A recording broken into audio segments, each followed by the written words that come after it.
Assalamualaikum warahmatullahi wabarakatuh. Perkenalkan, nama saya Indra Kurniadi, NIM 191720008, kelas Fisika 5A. Saya di sini akan menjelaskan tentang macam-macam air dan hukumnya untuk bersuci. Yang pertama yakni air suci dan mensucikan. Air suci dan menyucikan artinya zat air tersebut suci dan bisa digunakan untuk bersuci. Air ini oleh para ulama fikih disebut dengan air mutlak. Menurut Ibnu Qasim Al-Ghazi, ada 7 macam air yang termasuk dalam kategori ini. Yang pertama yakni air hujan, air laut, air sungai, air sumur, air mata air salju, dan air dari hasil hujan es. Ketujuh macam air itu disebut sebagai air mutlak selama masih pada sifat asli penciptaannya. Yang kedua yakni air musyammas. Air musyammas adalah air yang dipanaskan di bawah terik sinar matahari dengan menggunakan wadah yang terbuat dari logam selain emas dan perak, seperti besi atau tembaga. Air ini hukumnya suci dan mensucikan, hanya saja makruh bila dipakai untuk bersuci. Air ini juga makruh digunakan bila pada anggota badan manusia atau hewan yang bisa terkena kusta seperti kuda. Tetapi tak mengapa bila dipakai untuk mencuci pakaian atau lainnya. Meski demikian, air ini tidak lagi makruh dipakai bersuci apabila telah dingin kembali. Yang ketiga yakni air suci namun tidak mensucikan. Air ini zatnya suci tetapi tidak bisa dipakai untuk bersuci, baik untuk bersuci dari hadas maupun dari najis.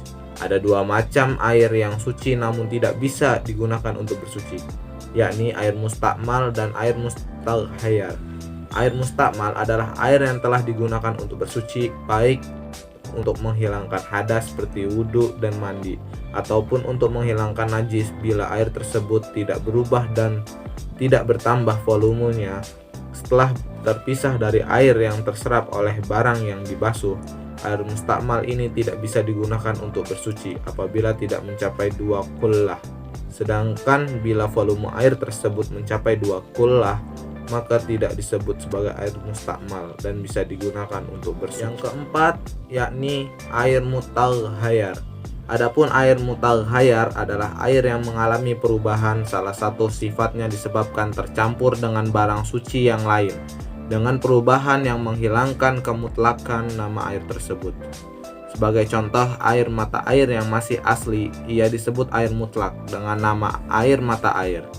Ketika air ini dicampur dengan teh sehingga terjadi perubahan pada sifat-sifatnya, maka orang akan mengatakan air itu sebagai air teh. Perubahan nama inilah yang menjadikan air mata air kehilangan kemutlakannya. Terakhir yakni air mutanajis. Air mutanajis adalah air yang terkena barang najis dan volumenya kurang dari 2 kullah, atau volumenya mencapai 2 kullah atau lebih, tetapi berubah salah satu sifatnya, warna, bau, atau rasa karena terkena najis tersebut. Air sedikit apabila terkena najis, maka secara otomatis air tersebut menjadi mutanajis meskipun tidak ada sifatnya yang berubah.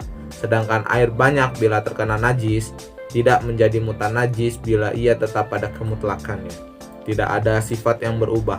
Adapun bila karena terkena najis ada 1 atau lebih sifatnya yang berubah, maka air banyak tersebut menjadi air mutanajis. Air mutanajis ini tidak bisa digunakan untuk bersuci karena zatnya air itu sendiri tidak suci, sehingga tidak bisa dipakai untuk mensucikan.